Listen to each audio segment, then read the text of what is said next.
தடையில்லை. சமூகம் முன்னே போகும், எதற்கும் பயமில்லை.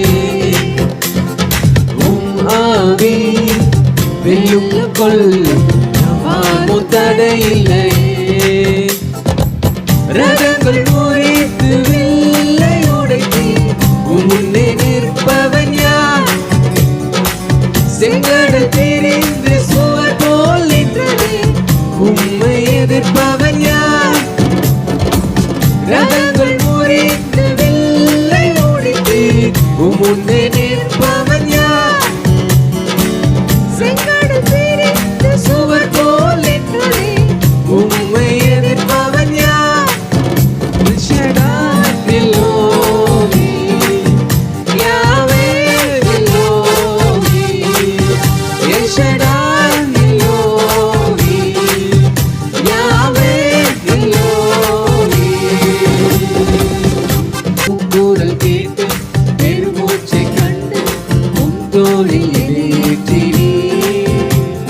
மேகத்தாலும் அக்னி ஸ்தம்பத்தாலும் என் தேகம் நீரூடினீ. உழைப்பும் இல்லை, உடல் களைப்பும் இல்லை, என்னும் கூட்டினீ. என் வஸ்திரமும் பாத ரட்சைகளும் மகிமையால் புதிதாக்கினீ.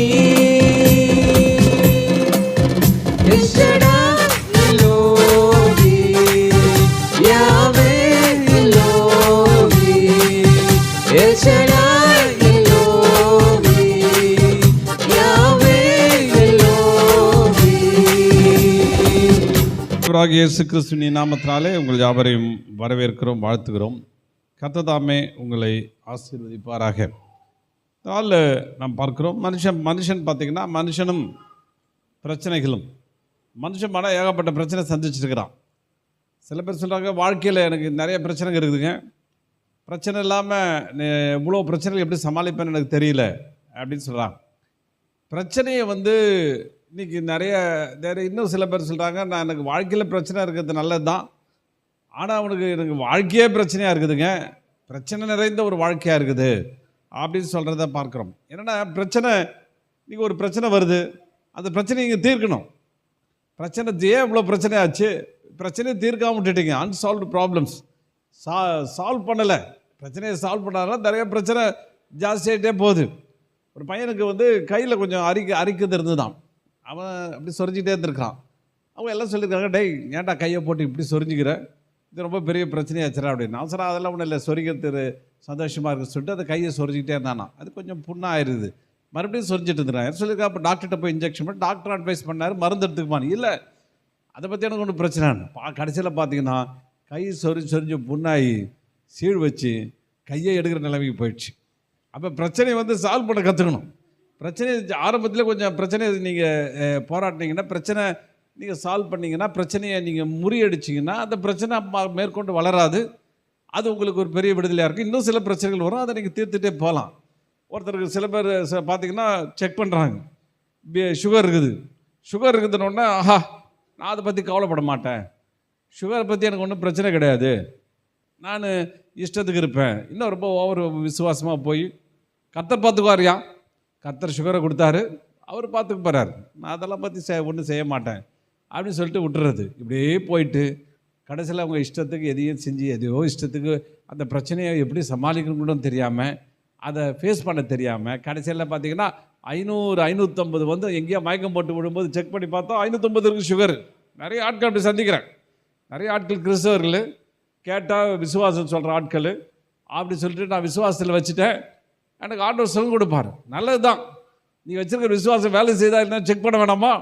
அடிக்கடி செக் பண்ணி பார்த்தா தான் தெரியும் விசுவாசம் வேலை செய்தா இல்லையா, சுகர் குறையுதா அப்படின்னு சொல்லி நம்ம பார்க்க முடியும். இந்த ஒரு வசனம் கொரிந்தியரில் போட்டிருக்குது 13:5, நீங்கள் விசுவாசம் உள்ளவர்களோ வென்று உங்களை நீங்களே சோதித்தறியுங்கள், உங்களை நீங்களே பரிசித்து பாருங்கள், இயேசு கிறிஸ்து உங்களுக்குள் இருக்கிறார் என்று உங்களை நீங்களே அறியீர்களா?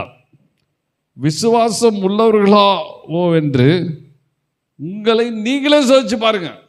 நல்லா கவனிக்கிறீங்களா? ஃபெய்த் ஒர்க் பண்ணுதா என்னன்னு பாரு. சும்மா எதையோ நம்பிக்கையை விசுவாசம் இல்லை. விசுவாசம் இருந்தால் அது வேலை செய்யும். அப்போ வேலை செய்தா இல்லையா அப்படின்னு சொல்லி நம்மளை செக் பண்ணி பார்க்கணும். ஆண்டவர் நமக்கு விசுவாசத்தை கொடுத்துருக்காரு. சில பேர் எப்படி சொல்கிறாங்க, பாசிட்டிவ் திங்கிங். இது என்னமோ கிறிஸ்துவ வந்து பாசிட்டிவ் திங்கை பேசுகிற இல்லை, பாசிட்டிவ் திங்கை பற்றி பேசலாம். அதுக்கு மேலே விசுவாசத்தை குறித்து சொல்கிறது. ஒரு சமீபத்தில் ஒருத்தர் எனக்கு ஃபோன் பண்ணி, நம்ம அடிக்கடி ஜெபம் பண்ணிக்கிற ஒரு பையன், அவன் ஃபோன் பண்ணி சொன்னான், அப்பா நான் வந்து பாசிட்டிவாகவும் யோசிக்கிறேன், நெகட்டிவாகவும் யோசிக்கிறேன். ஆனால் நெகட்டிவ் தான் நடக்குது, எதிர்மறையாக யோசிக்கிறது தான் நடக்குது, நல்லதை யோசிக்கிறது நடக்கவே மாட்டேங்குது அப்படின்னு. அப்பா இது வந்து பாசிட்டிவ் திங்கிங் விசுவாசம் இல்லை. விசுவாசம் என்பது வேறு. நான் நல்லதையும் யோசிக்கிறேன், கெட்டதையும் யோசிக்கிறேன். கெட்டதை யோசிச்சா அது நடக்குது, நல்லதை யோசிச்சா அது நடக்கலை. அதுதான் அவனுடைய பிரச்சனை. அப்போ தேவன் என்ன சொல்லுது, விசுவாசிச்சாதான். விசுவாசம் என்பது பாசிட்டிவ் திங்கிங் இல்லை. விசுவாசிக்கிற ஒருத்தவனுக்கு நெகட்டிவாக யோசிக்க வேண்டிய எண்ணம் வராது. நெகட்டிவாக எதிர்மறையாக இப்படி ஆகிடுமோ அப்படி ஆகிடுமோன்னு நெகட்டிவாக யோசிக்க வேண்டிய நிலைமை ஏற்படாது. விசுவாசம் என்பதுன்னா ஒன்லி பாசிட்டிவ், இதுதான் நடக்கும் அப்படின்னு ஒரு மனது, ரெண்டு மனசு இல்லை, இருமணம் உள்ளவர்கள். இதையும் நடக்கும் அதுவும் நடக்கும்னா ரெண்டு மனம் உள்ளவன் தன் வாழ்க்கையில் நிலையற்றவனாக இருக்கிறான். அது விசுவாசம் இல்லை. விசுவாசம் என்பது என்ன, ஒரே தீர்மானம் ஒன்று தான் நடக்கும். அங்கே நெகட்டிவான காரனுக்கு இது இல்லை. அதை தான் ஆண்டவர் எதிர்பார்க்கிறார். விசுவாசிச்சாதான் தேவனுடைய மகிமையை காண முடியும். பாசிட்டிவ் திங்கிங் நெகட்டிவ் திங்கிங் கிடையாது. அதற்கு மேலான விஷயம் விசுவாசம். சரி, நம்ம அபிஷேகத்தை குறித்து நாம் பார்த்து வருகிறோம். பல விதமான அபிஷேகம் என்ன செய்கிறது? ஒரு மனுஷனுக்கு தேவன் அபிஷேகத்தை ஏன் கொடுக்கிறார்? மனுஷிகத்தில் ஒரு விஷயத்தை நிறைவேற்ற முடியாமல், ஒரு பிரச்சனையை சால்வ் பண்ண முடியல, ஒரு பிரச்சனையை அவன் எதிர்கொள்ள முடியாமல் போகும்பொழுது தேவன் தம்முடைய வல்லமை அவனோடு கூட இணைக்கிறார். தம்முடைய ஆற்றலை தேவனோடு கூட இழைக்கிறார். தம்முடைய அதிகாரத்தையும் தன்னுடைய செயல்பாட்டையும் மனுஷனுக்குள்ளே கொண்டு போய் வைக்கிறார். அதை வைத்து கொள்ளும்போது அவனுக்கு ஒரு உந்துதல் சக்தி, ஒரு உந்துதல், ஒரு புஷ், ஒரு ஹெல்ப், ஒரு உதவி அவனுக்குள்ளே கிடைக்கிறது. தேவனால் அருளப்படுகிற உதவி, தேவனால் தேவனுடைய கரம் வைக்கப்படுகிற ஒரு காரியம். எலிசாவை குறித்து பார்க்கும்பொழுது ஆகாப்பை பார்த்து சொல்கிறான், ஏப்பா நீங்கள் டைம் ஆயிடுச்சு, மழை பயங்கரமாக பலத்துக்கிட்டு வருது, மழை பயங்கரமாக வருது, கிளம்பு போ அப்படின்றான். ஆனால் அந்த ரதத்துக்கு முன்னாடி எலியாவின் மேல் தேவனுடைய கரம் இருந்ததுனால அவன் என்ன செய்கிறான், அந்த ரதத்துக்கு முன்னாடி ஓடுறான். ரதம் என்னென்னா ஒரு 40-50 கிலோமீட்டர் தான், 50 கிலோமீட்டர் ஸ்பீடு ஓடுன்னு வச்சுங்க ரதம். இன்றைக்கி உசைன் போல்ட்டே வந்து 44 கிலோமீட்டர் என்ன ஸ்பீடு தான் ஓடிருக்கார். ஆனால் எலியா அப்பயே ரெக்கார்ட்லாம் பிரேக் பண்ணிட்டான். 50 கிலோமீட்டர் 55 கிலோமீட்டர் ஸ்பீடு ஓடிருக்கான். அது ஸ்பீடு எது மேலே ஓடிருக்கான்? ட்ராக்கில் ஓடல, மலை மேலே ஓடிருக்கான். அப்போ அபிஷேகம் என்பது என்ன? தேவனுடைய கரம். எல்லாம் சொல்லுங்க, உங்கள்கிட்ட சொன்ன பாருங்க. அபிஷேகம் என்பது என்ன? தேவனுடைய கரம் உங்கள் மேல் வைக்கப்படுவது, தேவனுடைய வல்லமை உங்கள் மேல் வைக்கப்படுவது, தேவனுடைய உந்துதல், தேவனுடைய புஷ் உங்களுக்குள்ளே வைக்கப்படுவது, தேவனுடைய கரம் உங்கள் பின்னிலிருந்து தூக்குவது, உங்களுடைய பிரச்சனைகள் மத்தியிலே தள்ளுவது, சூழல் மத்தியிலே முன்னேற செய்வது. எத்தனை கடுமையான காரியம் இருந்தாலும் உங்களை பின்னிருந்து தள்ளுகிற ஒரு கரம், அவருடைய வல்லமை உங்களை நிரப்புகிற ஒரு கரம் தான் அபிஷேகம். சரி, இந்த அபிஷேகத்தை குறித்து பல விதத்தை பார்த்துருவோம். இப்போ ஒரு நிகழ்ச்சியை பார்ப்போம். 2 ராஜாக்கள் எழுதின புத்தகம் 4வது அதிகாரம், 2 ராஜாக்கள் 4வது அதிகாரம் 1 வசனம் வாசிப்போம். தீர்க்கதரிசன புத்திரரிடத்தில் மனைவியாக இருந்த ஸ்ரீ எலிசாவை பார்த்து, உமது அடியானாகிய என் புருஷன் இறந்து போனான், உமது அடியான் கர்த்தருக்கு பயந்து நடந்தான் என்பதை அறிவீர். கடன் கொடுத்தவன் இப்பொழுது என் 2 குமாரரை அடிமைகளாக்கி கொள்ள வந்தான் என்றான். எலிசா அவளை நோக்கி, நான் உனக்கு என்ன செய்ய வேண்டும்? வீட்டினிடத்தில் என்ன இருக்கிறது என்று சொல் என்றான். அதற்கு அவள், ஒரு குடம் எண்ணெய் இல்லாமல் உமது அடியாளுடைய வீட்டில் வேறொன்றும் இல்லை என்றான். உள்ளே போய் உன் பிள்ளை, அதுக்கப்புறம் சொல்கிறார், நீ உள்ளே போய் உன் பிள்ளைகளை நின்று கதவை பூட்டி அந்த பாத்திரம் எல்லாவற்றையும் வார்த்து நிறந்ததை ஒரு பக்கத்தில் வை என்றான். அவள் அவனிடத்திலிருந்து போய் பிள்ளைகளுடன் கதவை பூட்டி கொண்டு இவர்கள் பாத்திரங்கள் அவளிடத்தில் கொடுக்க அவள் அவைகளை வார்த்தாள். பாத்திரம் நிறைந்தபோது அவள் தன் மகன் ஒருவனை நோக்கி, இன்னும் ஒரு பாத்திரம் கொண்டு வா என்றான். அதற்கு அவன், வேறே பாத்திரம் இல்லை என்றான். அப்பொழுது எண்ணெய் நின்று போயிற்று. அவள் போய் தேவனுடைய மனுஷனுக்கு அதை அறிவித்தாள். அப்பொழுது அவள், நீ போய் இந்த எண்ணெயை விற்று உன் கடனை தீர்த்து மீந்ததை கொண்டு நீயும் உன் பிள்ளைகளும் ஜீவனம் பண்ணு என்றார். நல்லா கவனிங்க, ஒரு இன்சிடென்ட் நடக்குது. அவர் சொல்கிற ஒரு ஒரு ஒரு எலிசா கிட்ட ஒருத்தி வருகிறார். அவள் யாருன்னா, தீர்க்கதரிசியுடைய புத்தரில் ஒருவனுக்கு மனைவியாக இருந்த ஒரு ஸ்திரீ. அதாவது எலிசா கிட்ட நிறைய தீர்க்கதரிசிகள் இருந்தாங்க, கூட ஊழியம் செஞ்ச ஆட்கள் நிறைய பேர் இருந்தாங்க. அதில் ஒருத்தன் தீர்க்கதரிசியான இவரிடத்துல கேட்குறான், சொல்கிறா, உங்கள் புருஷன், என் புருஷன் உம்மது அடியானாகிய உங்ககிட்ட வேலை செஞ்ச என் புருஷன் உங்ககிட்ட கூட இருந்து எல்லா வேலையும் செஞ்சு அநேக காரியங்களை செஞ்சு உதவி செஞ்சு என் புருஷன் இறந்துட்டார், கடன் வாங்கிட்டு போயிட்டார். இப்போ கடனை செலுத்த முடியல. என் பிள்ளைகள் பார்த்திங்கன்னா 2 பேரும் சின்ன பிள்ளைகள். அந்த நாளில் பார்த்திங்கன்னா கடன் கொடுப்பார்கள். எதை வச்சு கடன்னா, வீட்டு பேரில் கடன் கொடுப்பாங்க, இன்னும் பலவித பேரில் கடன் கொடுப்பாங்க. சாதாரணமாக வீட்டு பேரில் இப்போ நீ கடன் ப்ராப்பர்ட்டி வந்துச்சுனாக்க, ப்ராப்பர்ட்டி கடன் செலுத்த முடியலன்னா வீட்டை ஜப்தி பண்ணுவாங்க, வீட்டை அவர்கள் எடுத்துக்கொள்வார்கள். ஆனால் அந்த நாட்கள் என்ன செய்வாங்க, வீடு இல்லைன்னா என்ன செய்வாங்க, அந்த ஆட்களை அடிமைகளாக கொண்டு போயிடுவாங்க, அடிமைகளாக எடுத்துக்கொள்வாங்க. அப்படி தான் இந்த 2 குழந்தைகளை அடிமையாக்கும்படி அவங்க வந்துட்டாங்க. அவன் சொன்னால் கடனை கொடுக்க முடியல. ஏன் கடன் வாங்கிட்டேன், கடன் வட்டிக்கு மேலே வட்டி போட்டுச்சு, ஏகப்பட்டு குட்டி போட்டுச்சு. இப்போ உன்னால் கடன் செலுத்த பண்ணலாம், நாங்கள் ஒன்றா செய்ய போகிறோம், வேறு ஒன்றும் செய்ய மாட்டோம். உங்கள் 2 குழந்தைகளை கூப்பிட்டு போகிறோம்.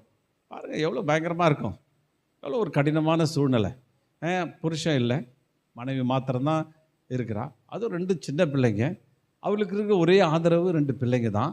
அந்த பிள்ளைகளையும் கூட்டு போகிறதுக்கு கடன் கொடுத்தவன் வந்துட்ட உடனே அப்போது ரொம்ப கஷ்டம். அவர் சொல்லுகிறார், என் புருஷன் ரொம்ப பயந்து நடந்தான், உங்களுக்கு தெரியும், கர்த்தருக்கு பயந்து நடந்தான். ஏன் பயந்து நடக்கிற எங்களுக்கு இப்படி பிரச்சனை? தேவனுக்கு பயந்து நடந்து வேதனை கஷ்டத்தோடு அவருடைய கற்பனையில் கைகொள்றவங்களுக்கு ஏன் இந்த பிரச்சனை? ஏன் இப்படி போராட்டம்? ஏன் இப்படி அடிமையாகல வந்துட்டாங்களே, நான் என்ன செய்கிறது அப்படின்னு அவர் சொல்லுகிறான். பாருங்க, 2 குமாரன் தனக்கு அடிமையாக்க கொள்ள வந்தாள். எலிசா அவளுக்கு, நான் என்ன செய்ய வேண்டும், நான் உனக்கு என்ன பண்ண போகிறேன், என்ன செய்யணும் அப்படின்னு சொல்லிட்டு அவன் சொல்லுகிறான், உன்னிடத்தில் என்ன இருக்கிறது என்று சொல் என்றான். அதற்கு அவள், ஒரு குடம் எண்ணெய் இல்லாமல் உமது அடியாளுடைய வீட்டில் வேறொன்றும் இல்லை என்றாள். நல்லா கவனிங்க, தேவனுடைய மனுஷன் எலிசா. அவன் கேட்குறான், உங்ககிட்ட என்ன இருக்குது? அவன் சொல்கிறான், ஒரு குடம் இல்லாமல், ஒரு குடம் எண்ணெய் இல்லாமல் வேற ஒன்றும் இல்லை, வேற ஒன்றுமே இல்லை அப்படின்னு சொல்கிறான். ஒருத்தர் கூட சொன்னார், ஏன் பெண்களுக்கு இல்லத்தரசி அப்படின்னு பேர் வந்துச்சுன்னா, இல்லைன்னு சொல்கிறதுனால இல்லத்தரசி ஆகிறாளாம். கேட்டாக்கா அவங்க சொல்கிறாங்க, புருஷனை பார்த்து, பாரு கடுகு இல்லை, அரிசி இல்லை, பருப்பு இல்லை, எதுவுமே இல்லை, இவ்வளோத்தையும் சொல்கிறேன்னா உனக்கு சூடாவது இருக்குமான்னு பார்த்தா சூடும் இல்லை, சொரணையும் இல்லை, எதுவும் இல்லை, பேசாமல் உட்காந்துருக்கிறியே அப்படின்னு இல்லைன்னு சொல்லி அவங்க இல்லத்தரசி இல்லையா இல்லைன்னு சொல்லி இல்லத்தரசியாக போயிடுறாங்க. அப்படி இல்லை இது இல்லை, அது இல்லை, இது இல்லை. இன்றைக்கி மனுஷனை பார்த்தா எது இல்லைன்னு தான் ஃபஸ்ட்டு சொல்கிறான்.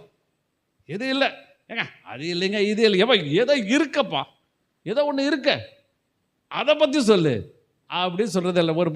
ஒரு மனைவி தன்னுடைய புருஷனை பற்றி என்ன சொன்னாங்க, என் புருஷனை அப்படிங்கிட்டு ஏகப்பட்ட குறைகள் சொல்லிட்டு தாங்க. நான் சொன்னேன், உன் புருஷன்கிட்ட என்னதாம்மா இருக்குன்னு. எனக்கு தெரிஞ்சு ஒன்றுமே இல்லைங்க அப்படின்னு நான் சொன்னேன். உன் புருஷன் நிறைய கெட்ட பழக்கம்லாம் இல்லை, அது இல்லை, இது இல்லை, அப்படி ஏதோ ஒன்று இருக்குது, ஒன்றாவது ஒரு நல்ல குணம் ஒன்று இருக்குதானா, எந்த குணமும் இல்லையே அப்படின்னு சொன்னேன். ஐயா அது இருந்தால் பண்ண காசு இல்லையா, டப்பு இல்லையா அப்படின்னு சொன்னாங்க. அப்போது ஏதோ ஒன்று இருக்குது. இப்போ மனுஷனுக்கு குணம் பார்த்திங்கன்னா இல்லைன்னு சொல்கிறோம், ஆனால் இங்கே ஒன்றுமே இல்லாமல் ஒரு மனுஷன் இல்லை. அதுதான் நிதர்சனமான உண்மை. ஏதோ ஒன்று இருக்குது, ஏதோ உங்கள்கிட்ட ஒன்று இருக்குது, அந்த ஒன்றை கொண்டு உன்னை டெவலப் பண்ண விரும்புகிறான். அல்லையா சொல்லுங்களேன். ஏதோ ஒன்று இருக்குது, ஏதோ ஒரு தாளந்து இருக்குது, ஏதோ ஒரு நல்லது இருக்குது, ஏதோ உன்னை நல்ல விஷயத்துக்கு கொண்டு போகிற ஒரு விஷயம் இருக்குது, அதை கொண்டு தேவன் உன்னை சிறப்பாக நடத்தும்படி விரும்புகிறார். இங்கே எப்போ இல்லை ஆரம்பிச்சுது அப்படின்னு பார்த்தீங்கன்னா, ஆதியாகமம் 3:10 பார்க்கும்போது, அதற்கு அவன் ஆண்டவர் கேட்கிறார், ஆதாம் நீ எங்கே இருக்கிற அப்படின்னு கேட்குறாரு. அவன் சொல்கிறான், தேவனுடைய சத்தத்தை கேட்டு நான் நிர்வாணியாக இருப்பதால் பயந்து ஒழித்து கொண்டேன். நிர்வாணம் இருப்பேன்னா ட்ரெஸ் இல்லைப்பா அப்படின்றான். ஒன்றுமே ட்ரெஸ்ஸே இல்லை, இருக்கிற ட்ரெஸ்ஸு ஒன்றும் கிடையாது, ஒன்றுமே ட்ரெஸ் இல்லாமல் நிற்கிறேன், ஒன்றுமே இல்லை, நிர்வாணியாக இருக்கிறேன், ரொம்ப ஒன்றுமே இல்லாமல் இருக்கிறேன், எதுவுமே இல்லாமல் இருக்கிறேன், என் வாழ்க்கையில் எல்லாவற்றையும் இழந்து போயிட்டேன் அப்படின்னு சொல்லுகிறான். போட்டுக்கிறது ட்ரெஸ்ஸு கூட இல்லைன்னா அவனுக்கு எதுவுமே இல்லைன்னு அர்த்தம். அது இல்லைன்ற வார்த்தை முதல்ல ஆதாம் மூலியமாக இங்கே வருகிறது. ஏன் இந்த இல்லாமை, இல்லை என்கிற குணம் இல்லைன்ற ஒரு பிரச்சனை எப்போ உருவானதுன்னா, என்னைக்கு ஒரு மனுஷன் தேவனை விட்டு விலகுகிறானோ, தேவனை விட்டு கடந்து செல்கிறானோ, அவனுடைய இல்லை என்கிற காரியம் ஆரம்பிக்கப்படுகிறது. முதல்ல ட்ரெஸ்ஸு இல்லை, அப்புறம் பார்த்தீங்கன்னா எதுவுமே இல்லை, சுகன் இல்லை, பலன் இல்லை, பணம் இல்லை, இன்னும் நன்மைகள் இல்லை, நிம்மதி இல்லை, சமாதானம் இல்லை, இன்னும் எத்தனையோ இல்லைன்னு மனுஷன் இல்லாத நிலைமைக்குள்ளே போயிட்டு வேதனைக்குள்ளே நிகழ்ந்துகிறார். ஆனால் அப்படிப்பட்ட சூழ்நிலையிலே தேவன் என்ன செய்கிறார்? இல்லாமையை இருக்குன்னு சொல்லும்படியாய் தேவன் மாற்றும்படி விரும்புகிறார். ஒரு ஆள் இல்லையா சொல்லுங்களேன். ஆமென். உலகத்தில் எத்தனையோ மோட்டிவேஷனல் ப்ரீச்சிங்லாம் இருக்குது. நான் எனக்கு இந்த மோட்டிவேஷனல் புக்ஸ், அதாவது ஊக்குவிக்கிற கதைகள், ஊக்குவிக்கிற புத்தகம் நிறைய வாங்கி படிப்பேன். ஒட்டச்சோன்னா கொஞ்ச நேரம் படிச்சோன்னா எனக்கு ஒட்டமே இதை சாதிக்கணும் அதை சாதிக்கணும் இருப்பேன். ஒரு வாரம் கழிச்சு எங்கே போச்சுன்னே தெரியாது. மறுபடியும் புஷ்ஷுன்னு கீழே போயிடுவேன். மறுபடியும் ஏதாவது இன்னொரு புது நெப்போலியன் ஹில் அப்படி இப்படின்னு வாங்குவோம், அப்ளைட் மெக்கானிக்ஸ் அது இதுன்னு வாங்கி படிப்பேன். மறுபடியும் வாங்கி படிச்சுட்டு புஷ்ஷுன்னு கீழே போயிடும். ஆனால் என்றைக்கு இது வேதாமத்தை படிக்கிறதுல கற்றுக்கிட்டோன்னா அதில் ஊக்குவிக்கிற காரியம் இருக்கிறது மாத்திரமல்ல, உங்களை ஊக்குவித்து முன்னே தள்ளுகிற வல்லமை அதில் அடங்கி இருக்கிறது, அபிஷேகம் அதில் அடங்கி இருக்கிறது. எப்படிப்பட்ட மனுஷனையும் இல்லாத மனுஷனையும் எடுத்து இருக்கிறவனாய் நிறுத்துவதற்கு தேவன் தம்முடைய வல்லமையை கொடுக்கிறார். இது செல்ஃப் கான்ஃபிடென்ட் இல்லை. நிறைய பேர் சொல்றாங்க செல்ஃப் கான்ஃபிடென்ட்ங்க, சுய நம்பிக்கைங்க, தன்னம்பிக்கை உடையவர்களாக இருக்கணும். தன்னம்பிக்கை கொஞ்சம் தூரம் தான் தூக்க முடியும், கொஞ்சம் தூரம் தான் உதவும். ஆனால் தேவ நம்பிக்கை உன்னை தேவனை போல உயர்த்தும். ஆமென். தேவனை போல சாதிக்க வைக்கும். அப்படிப்பட்ட சாதனையாளராய் தேவன் உங்களை மாற்றும்படி விரும்புகிறார். பாருங்க, இந்த ஸ்திரீ, புருஷன் இழந்த ஸ்திரீ, ஒன்றுமே இல்லை, கடன் கொடுக்கறதற்கு வழியில்லாத இந்த ஸ்திரீ, அவன் சொல்லுகிறான் உங்கள்கிட்ட என்ன இருக்கு, கொஞ்சம் யோசிச்சு பாருங்க, கொஞ்சம் அனலைஸ் பண்ணுங்க. இல்லைன்னு 1 2 3 4 5 6 7 8ன்னு பாயிண்ட் பண்ணுறீங்களா? நீங்கள் எடுத்து பாருங்க என்ன இருக்குன்னு பாருங்க. அவன் சொல்கிறா, கொஞ்சம் யோசிச்சு பார்த்து சொல்கிறா. அவன் சொல்கிறா ஒரே ஒரு குடம் என்ன இருக்குது அப்படின்றா. நீங்கள் யோசிச்சு பாருங்க, உங்களை உயர்த்துவதற்கு தேவன் வேலை செய்வதற்கு ஒன்று உங்கள்கிட்ட இருக்குது. அவன் சொல்கிறான் ஒரே ஒரு குடம் எண்ணெய். இன்னும் பழ மொழிப்பில் போட்டு ஜார் ஆஃப் ஆயில், கொஞ்சம் ஒரு குழண்டா எண்ணெய் போட்டது, ஒரு ஜார் ஆயில், சின்ன ஒரு பாட் ஆஃப் ஆயில் அப்படின்னு போட்டிருக்குது. அந்த ஆயில் அங்கே இருக்குது அப்படின்றார். உடனே எலிசா சொல்கிறான் வெரி குட், நல்லா சொன்னம்மா, கரெக்டாக சொல்லிட்டேன். என்ன செய்ய போகிற? அந்த ஒரு குடம் எண்ணெய் எடுத்துக்கிட்டு போ.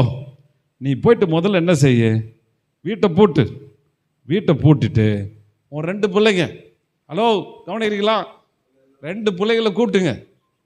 2 பிள்ளைய கூட்டுக்கிட்டு ஊரில் உலகத்தில் எல்லா இடத்துக்கும் போயிட்டு வெறும் பாத்திரங்களை கேட்டு வாங்க.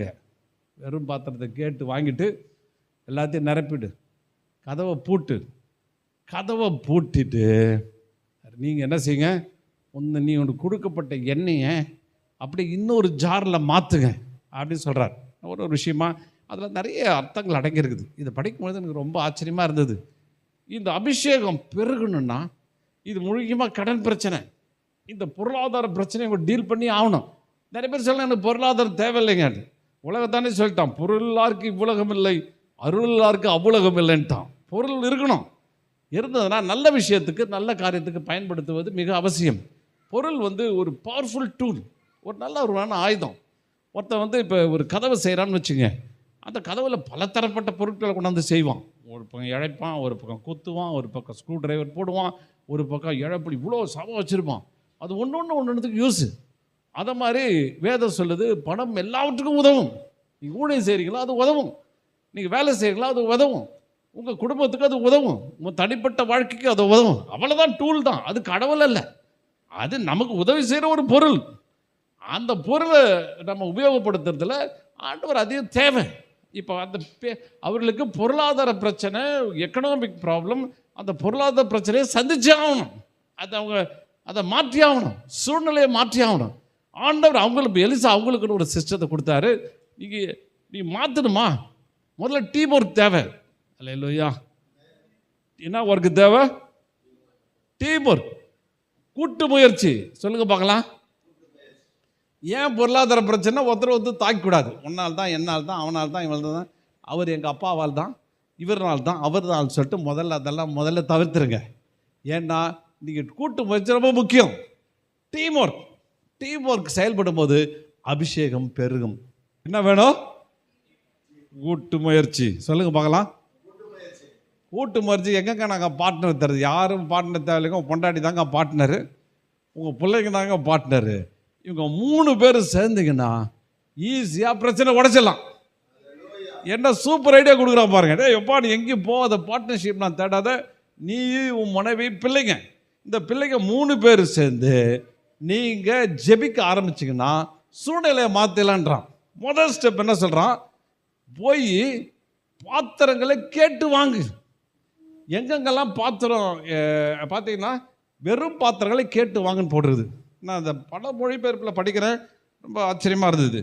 ஒரு ஆம்ப்ளிஃபைட் டிரான்ஸ்லேஷன் என்ன போடணும்? borrow containers from all your neighbors, empty containers and not just a few. சும்மா 1-2 வாங்கிட்டு வந்துடாத, எக்கச்சக்கமாக வாங்கு. காலி பாத்திரம், கண்டெய்னர்ஸ் நிறைய பக்கத்தெல்லாம் போனீங்கன்னா நிறைய பேர் வச்சுருப்பேன். இது என்னங்க வச்சுருக்கீங்க? இல்லைப்பா, ஒரு பாத்திரம் கிடந்தது, மாடு குடிக்கிற தொட்டிக்கு வச்சுருந்தேன். யோசிக்கிறேன், மாடு கட்டு தொட்டிக்கு வச்சுருந்தேன், அது மாடு செத்து போச்சு, அதனால் அப்படியே வச்சுருக்கப்பா, அந்த தொட்டி கிடக்குது. ஐயா இதில் எங்கிட்ட கொஞ்சம் கொடுப்பீங்களா? அது சும்மா தான் கிடக்குது, எடுத்துகிட்டு போப்பா, இடத்த அடிச்சிட்டு போகுது.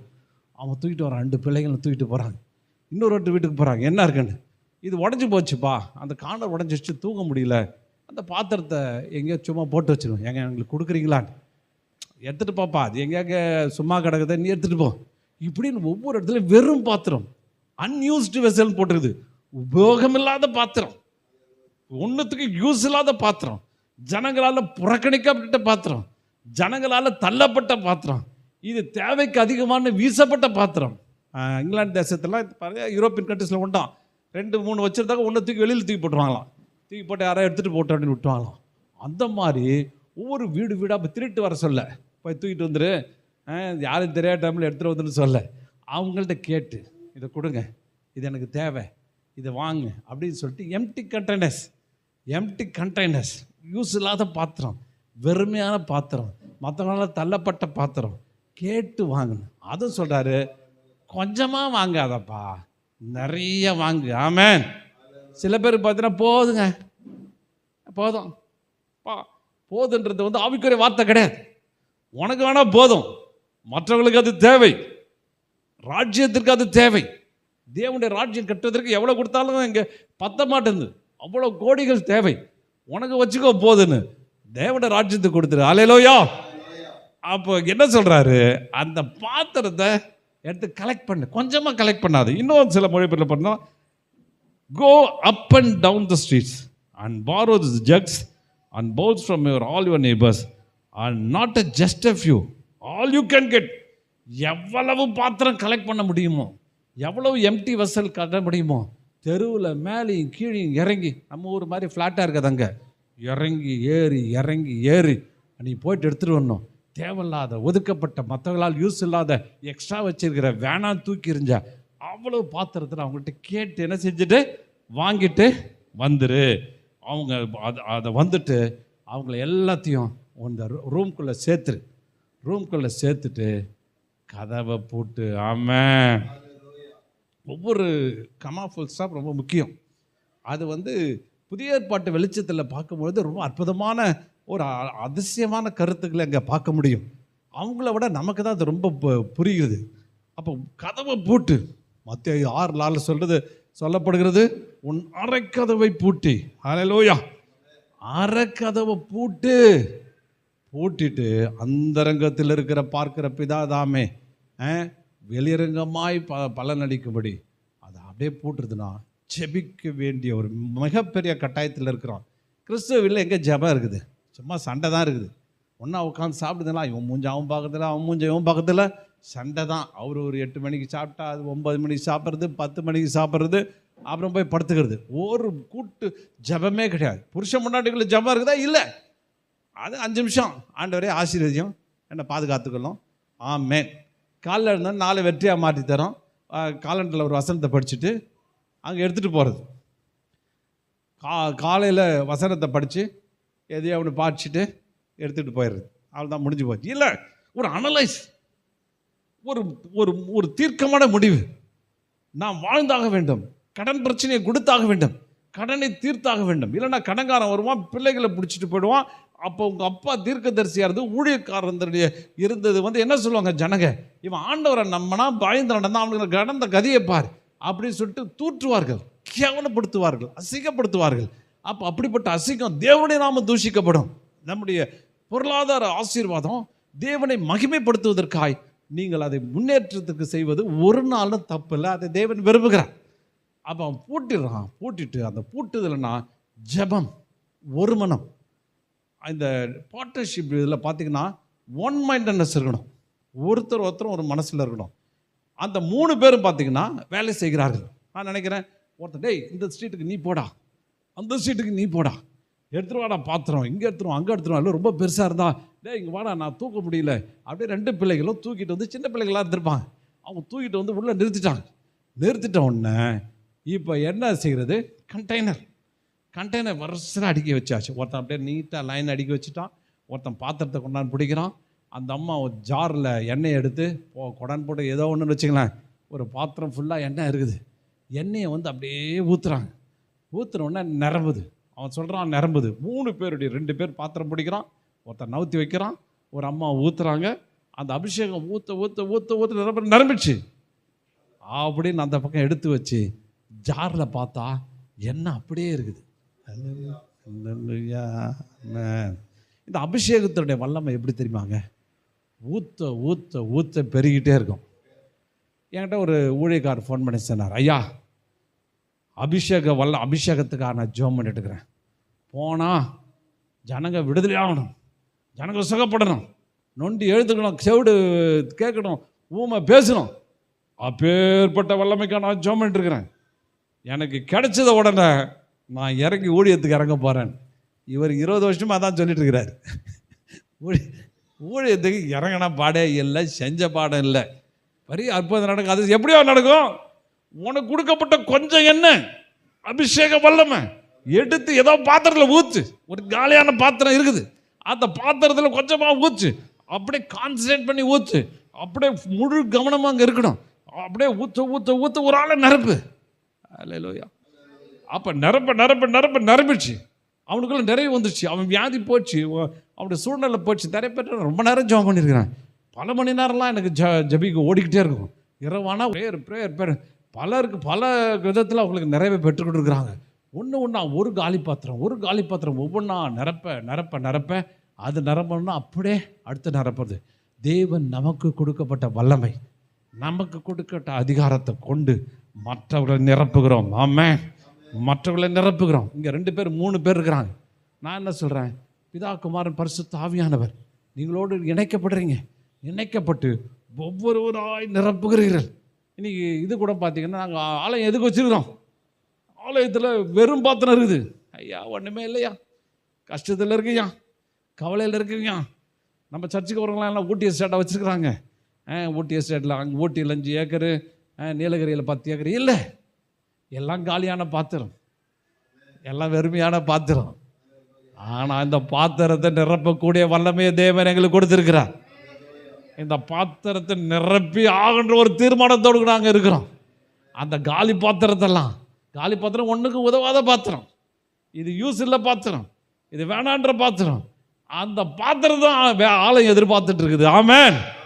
எனக்கு அப்படியே நிறைவான ஆட்கள் இல்லை, குறைவான ஆட்கள் வந்தாலும் நிறைவாய் மாற்றுவதற்கு இந்த சபை அதிகாரம் பெற்றிருக்கிறது. ஆமென். சபைக்கு ஒரு அதிகாரம் கொடுக்கப்பட்டிருக்கிறது, சபைக்கு ஒரு வல்லமை கொடுக்கப்பட்டிருக்கிறது, சபைக்கு ஒரு அபிஷேகம் கொடுக்கப்பட்டிருக்கிறது. வர்ற உதவாத பாத்திரம், அன்யூஸ்டு வெசல், யூஸ் இல்லாத பாத்திரம், பிரயோஜனமில்லாத பாத்திரம், தூக்கி வீசப்பட்ட பாத்திரம், உலகம் நிராகரித்து இது ஒன்றுக்குமே உதவாது என்று சொல்லுகிற அந்த பாத்திரத்தை தேவனுடைய ஆலயம் எதிர்பார்த்து கொண்டிருக்கிறது. அந்த ஆலயத்தில் நான் வாஞ்சி ஜெபிக்கும் பொழுது தேவன் அவளை நிரப்புகிறார். ஆமென். நிரப்பி அவனை கொண்டு பெரிய காரியங்களை அவர் செய்யும்படி விரும்புகிறார். அப்போ அபிஷேகம் என்பதென்ன, எங்களுக்கு கொடுக்கப்பட்ட, உனக்கு கொடுக்கப்பட்ட அபிஷேகத்தை இன்னொருத்தர் மேல் வார்ப்பது, இன்னொருத்தருக்கு கொடுப்பது. இந்த அபிஷேகம் டிரான்ஸ்ஃபர் பண்ண முடியும். இந்த வல்லமை இன்னொருத்தருக்கு டிரான்ஸ்ஃபர் பண்ண முடியும். இந்த அதிகாரத்தை இன்னொருத்தருக்கு டிரான்ஸ்ஃபர் பண்ணுவேன். அவனை அதிகாரம் உடையவனாய் மாற்றி, அவனை வல்லமை நிறைந்தவனாய் மாற்றி, அவனை இந்த உலகத்தில் அநேக காலி பாத்திரங்களை நிரப்ப முடியாய் இந்த தேவன் கிரியை செய்து கொண்டு இருக்கிறார். இந்த தேவன் தம்முடைய வல்லமையை வெளிப்படுத்தி கொண்டு இருக்கிறார். பாருங்கள், இதே மாதிரி இப்போ ஒருவேளை நீங்கள் யோசிக்கலாம், இந்த ஆலயம் ஒரு கட்டணும்னு நாங்கள் யோசிச்சிருக்கோம்னு வச்சுங்க. ஒரு வேளை நீ இப்படி இருந்து உட்காந்துருக்கலாம். இந்த ஆலயம் கட்டுறதுக்கு ஒரு சில கோடி தேவை. அப்போ எனக்கு ஒன்றுமே இல்லையே, ஒரு விஷயமே இல்லையேன்னு கூட யோசிக்கலாம். ஆனால் ஆண்டவர் ஒன்றை பார்த்துட்ருக்காரு. அப்படிப்பட்ட வாஞ்சர் இருந்தால் ஒன்னையே அவர் நிரப்புவார். அவர் நிரப்பி பல கோடியை கொடுக்க தேவன் உதவி செய்ய அவரால் முடியும். விசுவாசிக்கிறீங்களா? விசுவாசித்தால் எல்லாம் கூடும். அப்போ 3 பேருடைய அந்த இணைப்பு என்ன கேட்டோன்னா, ஆவி ஆத்மா சரீரம், அந்த 3 பேருடைய சேர்ந்த உழைப்பு, 3 கூட்டு நடவடிக்கை, அவருடைய டீம் ஒர்க் ஒன்றா இருக்கும்போது எந்த சூழ்நிலையும் மாற்றக்கூடிய வல்லமையை தேவன் என்ன செய்கிறாரு, அவர்களுக்கு கொடுக்குறார். பாருங்கள், ask your neighbours for empty jars and you have borrowed many as you can. எவ்வளோக்கு எவ்வளோ நிரப்பணும் விரும்புகிறீங்களோ, எவ்வளோக்குள்ள எம்டி வெசல்ஸை நிரப்ப விரும்புகிறீர்களோ அவளை நிரப்பும்படி விரும்புகிறார். நான் இந்த ஆலயத்தில் யோசிக்கும் போது கம்மியாக தான் இருக்குது ஆட்கள். ஆனால் நான் இப்போ எனக்கு மனசில் உட்காந்துருக்கிறேன், 1000 எம்டி வெசல்ஸாவது நிரப்பி ஆகணும். ஏங்க இதெல்லாம் வேலைன்ட்டு வல்லமை அவங்க கடைசியில் இன்னொரு பாத்திரத்தை கொண்டு வான்றாங்க. என்னாச்சு, இது என்னாச்சு, என்ன நின்று போயிடுச்சு, ஸ்டாப் ஆயிடுச்சு. நல்லா வாசிங்க, அதில் பார்த்து எனக்கு ஆச்சரியமாக இருக்குது. என்னைக்கு இல்லை போதுன்றீங்களா ஸ்டாப் ஆகிடும் வெசல். சில ஊழியக்காரர் சொல்லுவாங்க, நான் 10 பேர் இருந்தால் போதியான், 10 பேர் எடுத்துகிட்டு விட்டு பரலோகம் போயிடும். நீ போகிறதா முதல்ல பெரிய சந்தேகம். 10 பேரை கூட்டிட்டு போதும் அப்படின்னா 10 பேரோட நின்று போயிடும். எனக்கு 1000 பேர் வேணும்னா 1000 பேர் ஊற்றப்படும். 1,00,000 வேணும்னா 1,00,000 நீட்டப்படும். இவர் ரேனாட் பக்கி ஒரு முறை சொல்லி 10 மில்லியன் சோல்ஸ் அப்படின்னு அவர் சொல்கிறார். 10 லட்சமா 1 கோடி ஆத்துமாவை தேவனிடத்தில் கொண்டு போய் சேர்க்கணும்னு அவருடைய வாசை. அப்போ அவர் எடுத்து உபயோகப்படுத்தி கொண்டே இருக்கிறார். அவர் மூலியமாக அபிஷேகம் ஊற்றப்பட்டு கொண்டே இருக்கிறது. அநேக ஜனங்கள் விடுவிக்கப்பட்டு கொண்டே இருக்கிறாங்க. நீங்கள் ஆஸ்மன் ஒன்னால் என்ன பெரிய டார்கெட்டாக ஃபிக்ஸ் பண்ணு, பெரிய டார்கெட், பெரிய லெவலில். சும்மா சின்ன கோல்லாம் வைக்காதீங்க, பெரிய கோலாக வைக்கணும். சர்ச்சு கட்டுறா 100 சர்ச்சுக்கு மேலே 100, நம்ம வேதம் 100 1000 தான் சொல்லுது. 1000த்தில் யோசிங்க. இந்த சாலமோனை பார்த்தீங்கன்னா 1000 தான் எல்லாம். பலி கொடுத்தாலும் 1000 10,000 தான் கொடுக்குறான். இப்படி பல கல்யாணம் பண்ணாலும் 1000 தான் கல்யாணம் பண்ணுறான். அப்போ அந்த மாதிரி போயிடாதீங்க. தேவனுடைய வார்த்தையில் பெரிய target, as much you can, ஒன்னால் முடியும்படி பெரிய டார்கெட்டை ஃபிக்ஸ் பண்ணுங்க, அதில் கொண்டு வந்து கொடுங்க அப்படின்னு. அப்போ என்னைக்கு இது போதும் இல்லை அப்படின்னு சொல்லி டிசைட் பண்ணுறீங்களோ அன்றைக்கி எல்லாம் முடிஞ்சு அதோட ஸ்டாப் ஆகிடும், நின்று போயிடும். ஆனால் நம்ம என்ன பண்ணோம், டார்கெட்டை பெருசாக வச்சுங்க, பெரிய லெவல் வச்சுங்க, ஊற்றிக்கொண்டே இருங்க. இன்னும் 40 வருஷம் வாழ்ந்தா கூட, இன்னும் 100 வயசு கூட வாழ்ந்தாலும் நான் ஊற்றிக்கிட்டே இருப்பேன், நிரப்பிக்கொண்டே இருப்பேன், விடுதலை ஆக்கி கொண்டே இருப்பேன், தேவனுடைய வல்லமையை மற்றவர்களுக்கு அளித்து கொண்டே இருப்பேன் என்று நீங்கள் முடிவெடுங்கள். சரி, இந்த வீட்டு இதுக்கு ஒரு அந்த வீட்டு விஷயத்தில் அப்போ அவர்கள் சொல்லுகிறார்கள்.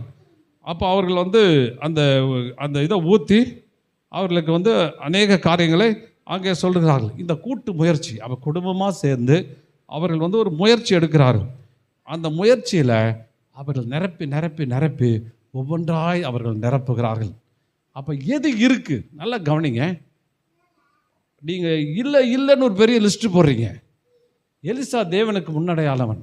அவர் சொல்கிறாரு, எது இருக்குது, ஹலோ எங்கே இருக்குது, என்ன வச்சுருக்க அதை காமி. அது ஒருவேளை கம்மியாக இருக்கலாம், அது வேலை ரொம்ப கம்மியாக இருக்கலாம், ஒருவேளை இன்சிக்னிஃபிகண்ட்டாக இருக்கலாம், ரொம்ப கம்மியாக இருக்கலாம். அதில் தேவன் என்ன செய்கிறாரு, அவர் வல்லமையை கொடுக்கிறவராக இருக்கிறார். ஒரு அம்மாவுடைய சாட்சி நான் அடிக்கடி சொல்வேன். இந்த அம்மாவுடைய சாட்சி எனக்கு ரொம்ப ஆச்சரியமாக இருந்தது. ஒரு அம்மா ஆலயத்தை அட்டன் பண்ணுறதாகலாம். அப்போ வசனம் சொன்னதை, கர்த்தர் உன்னை ஆசீர்வதிப்பார், உன்னை பாதுகாத்து கொள்வார்னு வசனம் வந்துக்கிட்டே இருக்குமா. அந்த அம்மாவுக்கு ரொம்ப கவலை. என்ன கவலைன்னா, அந்த அம்மாவுக்கு வயசாகிடுச்சு, இருக்கிறது ஒரே புருஷன், அவரும் ரிட்டையர்ட் ஆகிட்டார், 2 பிள்ளைங்க டிகிரி முடிச்சிருக்காங்க, ஒரு இது கூட இல்லை, ஒன்றுமே இல்லை, ரொம்ப கஷ்டமான சூழ்நிலை. அவங்க வந்தாங்களாம், அவங்க புருஷனுக்கும் வேலைக்கு போக முடியாது, என்ன ரிட்டையர்ட் ஆகிட்டார், பிள்ளைங்க 2க்கும் வேலையும் கிடைக்கல, எப்படி எனக்கு ஆசீர்வாதம் கிடைக்கும் அப்படின்னு அந்த அம்மா யோசிச்சாங்களாம். ஆனால் வசனம் வருதான், உன்னை ஆசீர்வதிப்பேன், உன்னை பெரிதாக்குவேன், உனக்கு உதவி செய்வேன், உன் பேரை பெருமைப்படுத்துவேன் இப்படின்னு வருது. என்னென்ன வருது, எனக்குலாம் என்ன இருக்குது, நானும் படிக்காதவன், நானும் ஒன்றும் இல்லாதவன், நான் என் புருஷன் நம்பியிருக்கேன், புருஷனுக்கு ஒன்றும் இல்லை, என் பிள்ளைங்க ரெண்டும் ஒன்றும் இல்லை, வேலைக்கு போகுதுங்க, வேலைக்கு கூட போகல, அதுக்கு உட்காந்துருக்குதுங்க, என் வீட்டில் ஒரு ஸ்டூல் தான் இருக்குது, வேறு யாராவது வந்தால் கூட இன்னொரு ஸ்டூல் போடுறது கூட இல்லாத நிலைமையில் இருக்கிறேன். ஆனால் என்னன்றாரு, எப்படி முடியும்? அந்த அம்மா திடீர்னு யோசிக்க ஆரம்பிச்சிடலாம். ஏன் என்ன தானே போட்டிருக்குது, என்ன ஆண்டவர் ஏன் ஆசீர்வதிக்க மாட்டார், ஏன் நான் உயர்த்த மாட்டார் அப்படின்னு யோசிக்க ஆரம்பிச்சுதான். யோசிச்சுட்டு தான் ஒன்றும் தெரியல, ஜெபிக்க ஆரம்பிச்சு. ஒரு நாள் காலையில் 5 மணிக்கு அந்த அம்மாக்கிட்ட ஒரு சத்தம் கேட்டுச்சான். எல்லாம் அவங்க சொந்தக்காரெல்லாம் சொல்லுவாங்களாம், என்னம்மா நீ வைக்கிற மீன் குழம்பு அவ்வளோ டேஸ்ட்டாக வைக்கிறியே, அதுவும் இட்லி மீன் குழம்பு வைக்கிறப்பார், சூப்பராக இருக்குது அப்படின்னு ஒரு சொல்கிற சில சத்தம்லாம் கேட்டுச்சான். கேட்டவுடனே இந்த அம்மாவுக்கு ஒரு ஆசை, ஏன் நம்ம ஒரு சின்ன இட்லி கடை போட்டால் என்ன, நம்ம தான் மீன் குழம்பு நல்லா வைக்கிறோமே அப்படின்னு. பாருங்க, அவங்க என்ன செஞ்சாங்க, ஒரு இட்லி வாங்குவான். இந்த ஐடியா அவங்க புருஷன்கிட்ட சொன்னாங்க.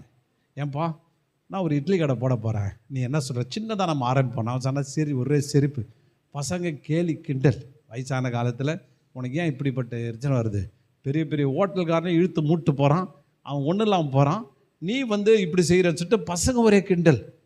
அவன் சொன்னான், ஆண்டவர் என்கிட்ட பேசுகிறாரு, ஆண்டவர் உன் கையின் பிரயாசம் ஆசீர்வதிப்பார் சொன்னார். ஏன் கையின் பிரயாசம் ஆசீர்வதிப்பார், நீங்கள் நம்புங்க, நம்மகிட்ட போங்க. இருக்கிற இதை ஒரு செயினை போட்டு அந்த அம்மா ஒரு பெரிய இட்லி கொண்டான வாங்கிட்டு வந்து ஒரு முயற்சி எடுத்துச்சான். பக்கத்தில் இருக்கிற இந்த 2 பசங்களும் வரலையாம். பக்கத்தில் இருக்க ஆட்களை கூப்பிட்டு ஒரு மாவு அரைச்சிட்டு வந்து ஃபஸ்ட்டு இட்லியை சுட்டு, உண்மையில் நடந்த கதைங்க, ஈவன் கிழமை ஊற்றி பக்கத்தில் கொடுத்தான். சாப்பிட்டு பார்த்துட்டு சூப்பர்ன்ட்டாங்களாம். ஆர்டர் பிச்சுக்கிட்டு போதான். இங்கே வேணும்னு பார்த்தா இட்லி உடனே ஆகிடுது. இந்த அம்மா இட்லி கடை போட்டு 1 மணி நேரத்தில் எல்லாம் தீர்ந்துடுச்சு, மீன் குழம்பு எல்லாம் போயிடுச்சு. எல்லாம் தேடி வந்து கேட்டாங்களா, எங்கம்மா காணும், இல்லைன்னு. இந்த அம்மா பெருசுப்படுத்த அந்த அம்மா கடைசியில் சொன்னாங்க, சாட்சியில் எனக்கு ரொம்ப ஆச்சரியமாக இருந்தது. அவங்க சொன்னாங்க, என் புருஷன் வேலை இல்லைன்னு பாரு, அந்த ஆளுக்கு நான் தான் வேலை போட்டு கொடுத்துருக்கேன், கல்லாவில் உட்காந்துருக்காரு, 2 பிள்ளைங்க வேலை இல்லை சுற்றிட்டு இருப்பார், ஒருத்தனை சர்வர் ஆகிட்டேன், ஒருத்தனை பர்ச்சேஸ் காமிச்சு மார்க்கெட்டிங் போட்டேன், இவங்க தான் சர்வர். எனக்கு 3 பேருக்கு எனக்கே வேலை இல்லாதண்ணா, இப்போ 3 பேருக்கு வேலை கொடுத்துருக்காங்க, அது இல்லாமல் நிறைய ஒரு 5 பேருக்கு வேலை கொடுத்துருக்காங்க. என்னையா இது, கொடுக்கப்பட்ட அபிஷேகம், ஏதோ ஒரு தாளந்த கர்த்தர் உங்கள்கிட்ட கொடுத்துருக்கிறார், ஏதோ ஒரு காரியத்தை கொடுத்துருக்கிறார், அதை அபிஷேகத்தோடு கூட பயன்படுத்தும் போது தேவனுடைய கிருபையோடு பயந்து, தேவன் ஆண்டவரே உமது நாமத்தினால செய்கிறேன், உம்முடைய அதிகாரத்தை கொண்டு செய்கிறேன், எனக்கு உதவி செய்யுங்க, உம்முடைய பலன் என் கூட இருக்கட்டும் அப்படின்னு சொல்லி நீ இறங்கி செய்யும் பொழுது தேவன் உன்னை வர்த்திக்க பண்ணுகிறார். ஹல்லேலூயா. இன்னும் ஒரு சாட்சியம் சொல்லும்படி வருகிறேன். அமெரிக்க தேசத்தில் ஒருத்தர் அங்கேருந்து, அவர் ஸ்பெயினில் இருந்தார், அவர் பெரிய ஒரு ராஜ குடும்பத்தில் பிறந்த ஆள், அவர் கடைசி பையன், எத்தனையோ 7 பிள்ளைகளில் கடைசியான ஒரு பையன். ஆனால் அமெரிக்காவுக்கு வரும்போது அவன் குடி பழக்கத்துக்கு உள்ளாகி ரொம்ப மோசமான நிலையில் ஒரு நாள் சூசைட் பண்ணிக்கே போயிட்டான். இயேசு ஏற்றுக்கொண்டதுனால அவனுடைய வாழ்க்கை கொஞ்சம் மாற்றப்பட்டது, கொஞ்சம் குடியிலேருந்து பழக்கத்துலேருந்து வந்துட்ட பிற்பாடு அவங்க மனைவி கேட்பாங்களாம், ஏங்க கூலி வேலைக்கு போகிறீங்க, ரொம்ப கஷ்டப்படுறீங்களே, ரொம்ப இவ்வளோ பொருளாதார நெருக்கடியில் இருக்குமே, சாப்பாட்டுக்கே பத்திலையே, பட்டினியாக இருக்கிறமே, கடவுள் இப்படி தானே வச்சாரு, ஆபிரகாமை பார்த்தா அப்படி ஆசீர்வச்சிருக்கிறாரு, ஈசாக்கு ஆசீர்வச்சிருக்காரு, அவங்க தேவன் நம்முடைய தேவன் இல்லையா அப்படின்னு கேட்பாங்களாம். உடனே அவர் சொல்லுவாராம், தெரியல, எனக்கு அது புரியல அந்த விஷயம். அப்போ அந்த அம்மா ஒய்ஃப் கேட்டாங்களாம், நிறைய விதத்தில் பார்த்தீங்கன்னா ஒய்ஃப் தான் கண்ணை திறந்து விட்றாங்க. ஒய்ஃபு கேட்டாங்களாம், நீங்கள் என்னக்கா படிச்சிருக்கீங்க? அவர் சொன்னாராம், நான் அங்கே இருக்கும்போது ஸ்பெயினில் இருக்கும்போது ஆர்ட்ஸ் படிச்சிருக்கேன், ஆர்ட்ஸ்னால் ட்ராயிங், அழகாக வரைகிற ட்ராயிங்கை நான் படிச்சிருக்கிறேன், இப்போ எங்கே கூலி வேலைக்கு போகிறீங்க? ஐயா, நான் படித்ததெல்லாம் மறந்துட்டேன், எல்லாம் மறந்துட்டேன், முடிஞ்சு போச்சு, அது எப்போ படித்தேன் இப்போ முடிஞ்சு எத்தனையோ வருஷம் ஆச்சு, எனக்கு ஒன்றுமே எனக்கு கிடையாது, அதெல்லாம் மறந்துட்டேன், எனக்கு ஒன்று தெரிஞ்சு கூலி வேலை தான் செய்வேன், வெயிட்டு தூக்குவேன் இறக்குவேன், அவ்வளோதான் எனக்கு தெரியும். நான் ஒன்று அந்த அம்மா சொன்னிச்சான், நீ ஏங்க மறுபடியும் நீங்கள் ஆர்ட்ஸ் ஆரம்பிக்கக்கூடாது, சின்ன ட்ராயிங் போட்டு விற்றா நல்ல காசு வருமே. இந்த அம்மா பண்ணுற அலைச்சல் தாங்க முடியாது. இவர் என்ன செஞ்சாரா, சரி நம்ம 2 பேரும் ஜெபம் பண்ணுவோம், ஜெபம் பண்ணிவிட்டு இந்த ட்ராயிங்கை அழகாக ஒரு ட்ராயிங்கை போட்டுட்டு கடைக்கு விற்க பார்ப்போம். நானும் சரி நீ சொல்கிறபடி கேட்குறேன்னு சொல்லிட்டு வெளியில் போயிட்டு ப்ரஷ்ஷு எல்லாத்தையும் வாங்கிட்டு வந்து, சார்ட் ஷீட்லாம் வாங்கிட்டு வந்து, இது நடந்த சில வருஷங்களுக்கு முன்பு. அப்போ அந்த அம்மா 2 பேரும் ஜெபம் பண்ணி முதல் ட்ராயிங் போட்டாராம், அவருக்கே சைக்கிளையாம். உடனே அந்த ட்ராயிங் நீ போய் விற்றுட்டு வாங்கன்னு அந்த அம்மா வச்சாங்க. அம்மா இது நல்லாவே இல்லைன்னு விற்க கடைக்கு போனான். அந்த கடைக்காரன் சொன்னா, யார் உங்கள் வீட்டில் இருக்கிற எல்கேஜி படிக்கிற பையன் போட்டானான்னு கேட்டானா. ஒரே வருத்தம். இன்னும் மனைவி திட்டுறாரு, கொஞ்சமாவது உனக்கு இப்படி இருக்குதே, கொஞ்சமாவது இப்படி சொல்லிட்டியே, இவ்வளோ கேவலமாக என்னை வெட்கப்படுத்திட்டானே, நான் தான் வரலன்னு சொல்கிறேன், விட்டுடு. இல்லை, விடாத. தேவன் நமக்கு உதவி செய்வார். உனக்கு ஆண்டவர் ஒன்றையும் கொடுத்துருக்கிறார், தாளந்தை கொடுத்துருக்கிறார். அது உடைய நாளில் வர்த்திக்க பண்ணுவார். சொல்லிட்டு திருப்பி ஜெபம் பண்ணால் பரவாயில்லன்னு ஒரு கடையில் வாங்கினானோ பாருங்க. திரும்ப திரும்ப ஜெபம் பண்ணி அந்த ஆற்றை வளர்க்கும் போது அந்த ஆற்றலை, அந்த அபிஷேகத்தினுடைய வல்லமையோடு கூட அவன் டிராயிங் பண்ணுவது பிற்பாடு அவங்க சொல்கிறாங்க நிறைய பல $100 விலை போச்சான். விலை போயிட்டு பெரிய மில்லியனர் ஆனாராம். ஹல்லேலூயா. தேவன் கொடுக்குற அபிஷேகம், தேவனுடைய அபிஷேகத்தோடு ஜெபித்து உங்களுடைய தாளந்தை நீ உபயோகப்படுத்தி பாருங்க, அதை தேவன் வர்த்திக்க பண்ணுவார். ஆமென். அவர் சொல்றாரு, நான் ஒன்றும் இல்லாமல் இருந்தேன், கூலி வேலை செஞ்சேன், குடும்பத்தை நடத்த முடியாது இருந்தேன். இப்போ பல தேசங்களில் என்னுடைய பிரான்ச்சை வச்சிருக்கிறேன். அங்கேருந்து இயேசு கிறிஸ்து போய் பல இடங்களுக்கு சொல்லி இயேசு சுவிசேஷத்தை சொல்கிறேன், அவருடைய சாட்சியை பகிர்ந்துக்கிறேன், நிறைய பேர் ரட்சிக்கப்படுறாங்க அப்படின்னு சொல்கிறார். பாருங்க, இந்த அபிஷேக வல்லமை. நீ ஒருவேளை விதவையாக இருக்கலாம், ஒருவேளை சின்னவனாக இருக்கலாம், ஒருவேளை அது உலகம் மெச்சக்கூடிய அளவில் இது இல்லாமல் இருக்கலாம். ஆனால் உனக்கு கொடுக்கப்பட்ட ஒன்றை வர்த்திக்க பண்ணுவதில் தேவன் கிருபையுள்ளவராய் இருக்கிறார். ஆமென். இன்னும் கூட சில வசனங்களை வாசிக்கும்படி கேட்க பாருங்க. மத்தேயு 14:17 அதற்கு அவர்கள், இங்கே எங்களிடத்தில் 5 அப்பமும் 2 மீன்களை அல்லாமல் வேறொன்றுமில்லை. இயேசு பிரசங்கம் பண்ணுறார், கூட்டு போயிட்டார். நல்லா கவனிக்கிறீங்களா? தேசமே அவர் பின்னாடி போகுது. ஊரில் இருக்க ஆள்லாம் கிளம்பி போயிட்டான். ஏசு வந்திருக்காருன்னா ஏசுகிட்ட போனால் சுகம் கிடைக்குது, பலன் கிடைக்குது, விடுதலை கிடைக்குது. ரெண்டாவது அவர் பேசுகிற பிரசங்கம், ஐயோ மெய் மறந்து கேட்டாங்க. 3 நாள் யாராவது, நான் அரை மணி நேரம் பிரசங்கம் பண்ணுறதுக்குள்ளே தூக்கம் வந்துடுது. 3 நாள் பிரசங்கம் நான் ஸ்டாப்பாக பேசுகிறார். ஜனங்க மெய் மறந்து கேட்டாங்க. இப்போ எல்லாருக்கும் சாப்பாடு கொடுக்க வேண்டிய நேரம் வந்துடுச்சு.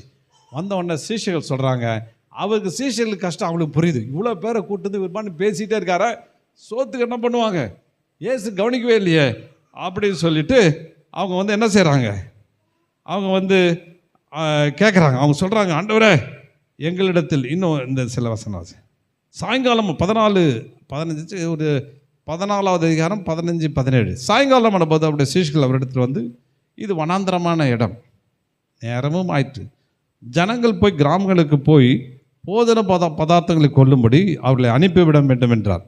இயேசு அவர்களை நோக்கி, அவர்கள் போக வேண்டியதில்லை, நீங்களே அவர்களுக்கு போஜனம் கொடுங்கள் என்றார். அதற்கு அவர்கள், இங்கே எங்களிடத்தில் 5 அப்பமும் 2 மீன்களை அல்லாமல் வேறொன்றுமில்லை. நல்லா கவனிங்க. அவனை சொல்கிறானுங்க, சீஷர் சொல்கிறாங்க, சாயந்தரம் ஆயிடுச்சு. சீஷர் சொல்கிறாங்க, இது வனாந்தரமான இடம். ஹலோ கவனிக்கிறீங்களா? மனுஷன் சொல்கிற எக்ஸ்கியூஸ். அவர் என்ன சொல்கிறாங்க, ஏன்பா நீ கூட்டு வந்ததே சிட்டியில் கிராமத்தில் கூட்டு வந்தாலும் பரவாயில்ல, கூட்டு எங்கே வனாந்தரத்துக்கு டெசர்ட்டுக்கு கூட்டு வந்துட்டு இங்கே சாப்பாடுக்கு என்ன பண்ணுவான், கொஞ்சமாக யோசிச்சு பார்த்தீங்களா? சீஷர் வனாந்தரமான இடம். நிறைய பேர் சொன்ன, இடம் சரியில்லைங்க, ஏன் முன்னேறல, இடம் சரியில்லைங்க, ஏன் அப்படி இருக்கிற, இடம் சரியில்லைங்க, இடம் மாறினா போதுங்க சரியாயிடுங்க அப்படின்னு சில பேர் சொல்லிட்டு, மனைவி அங்கேருந்து அவர் அப்படி தான் சொல்லிட்டு இருந்தார். நிறைய பேர் சந்திக்கும் போது சொல்கிறாங்க, உடனே மனைவி சொல்லுது, உள்ளூரில் ஓணாம் பிடிக்க முடியல, அசூரில் போய் எப்படி முசல் பிடிக்க போகிறாரோ தெரியல அப்படின்னு. அப்போ உள்ளூரில் என்ன செய்ய முடியலையா, ஓணாம் பிடிக்க முடியலன்னு.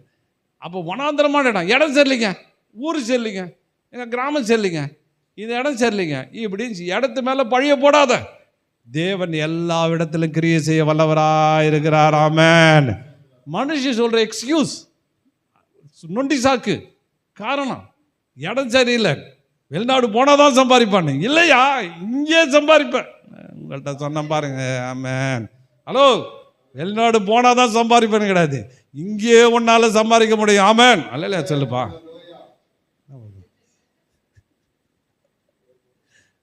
அல்லேலூயா. கொன்னத்தூர் கிராமத்தில் நாங்கள் பெரிய ஆளாய் வருவோம். மறுபடியும் எங்க இடத்துல மைண்டை வைக்காதப்பா, ஆண்டவர்கிட்ட மனசை வை. ஆண்டவர் நினைச்சானா எந்த இடத்துல உன்னை பெருசாக ஆக்க முடியும், நீ வாழா இருக்கிற உன்னை தலையாக்க முடியும், உன்னை வெற்றி சிறக்க பண்ண முடியும். ஆமென். வனாந்தரம் அவருக்கு பெரிய மேட்டரே கிடையாது, வனாந்தரம் ஒரு இடமே கிடையாது அவருக்கு. அவர் இறங்கிட்டா எல்லாவற்றையும் மாற்றுவார்.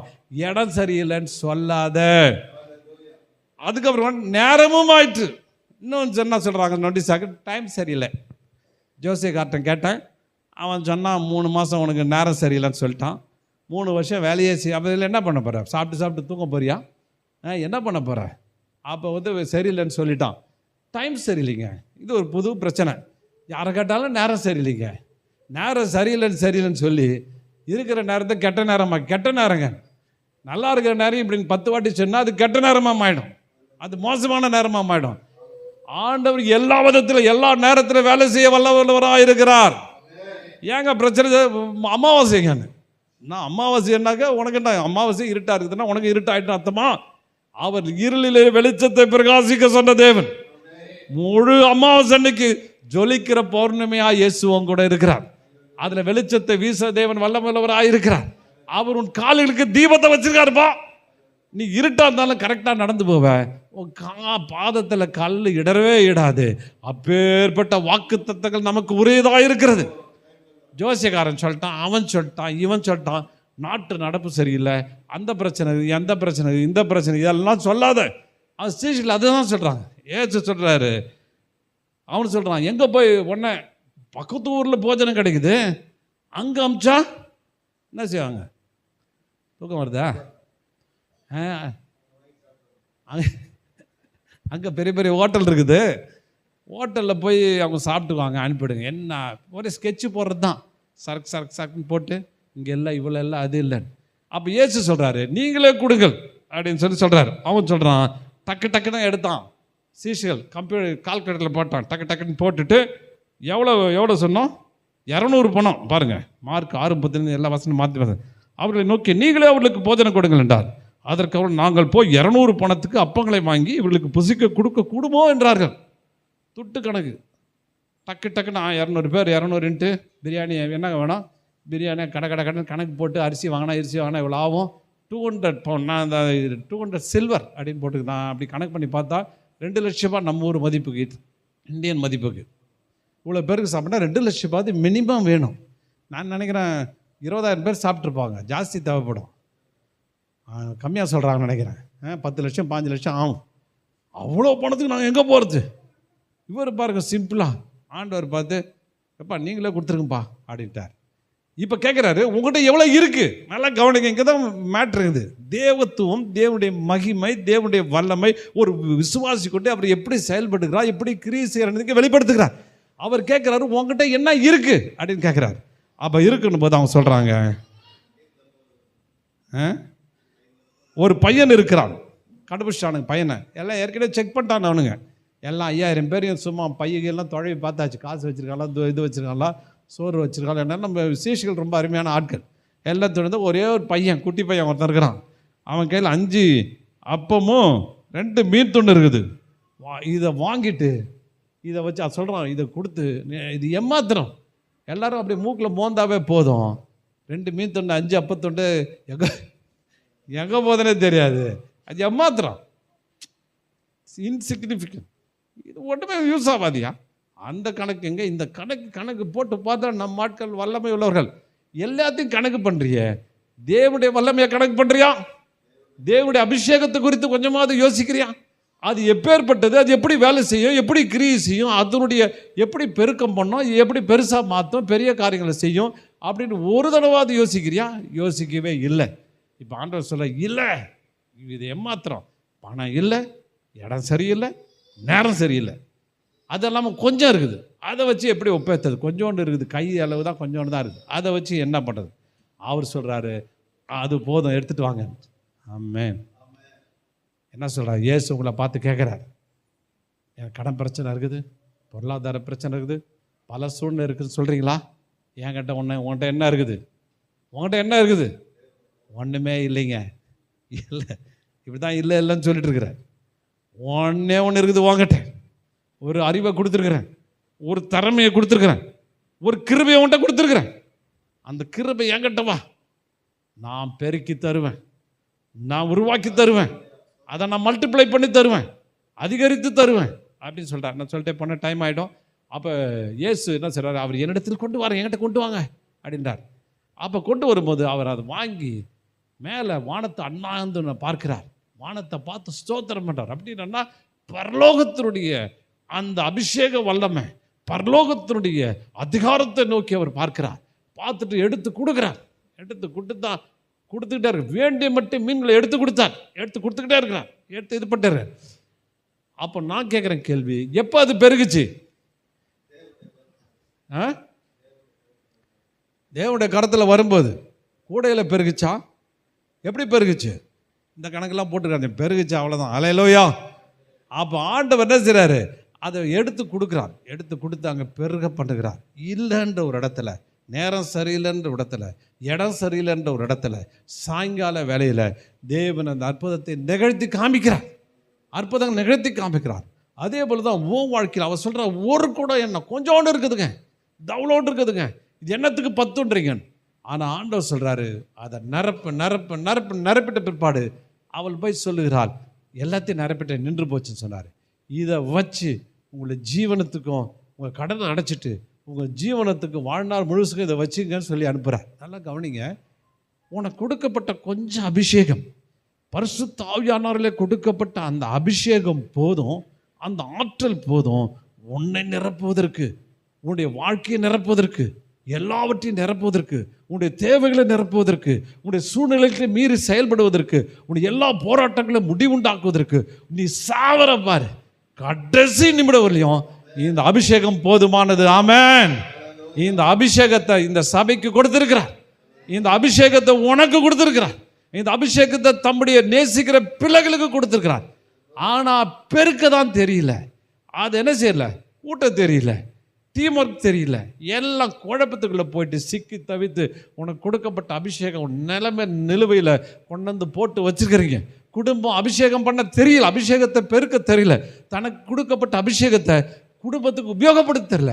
மாறாக ஒருத்தருக்கு ஒருத்தர் குற்றம் சாட்டி, ஒருத்தருக்கு திட்டி, ஒருத்தருக்கு சபிச்சு, அழுது ஆராளி பண்ணி குழம்பி எல்லாம் போச்சு, உன்னால் தான் போச்சு, என்னால் தான் போச்சுன்னு சொல்லிட்டு குற்றப்படுத்துகிற அந்த ஆவிக்குள்ளே நாம் கடந்து போய் அந்த அபிஷேகத்தை குறைத்து மதிப்பிடுகிறோம்.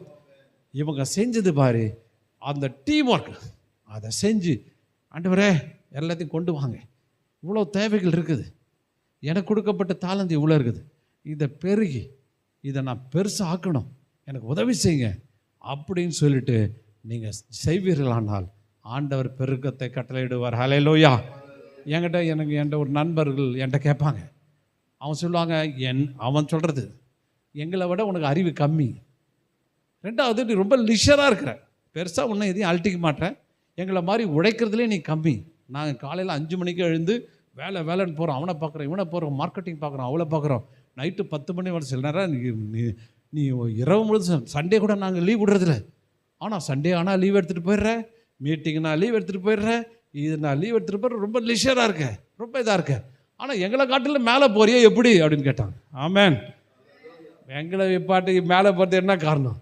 எங்களுக்கு கதவை பூட்ட தெரியுங்க. ஹல்லேலூயா.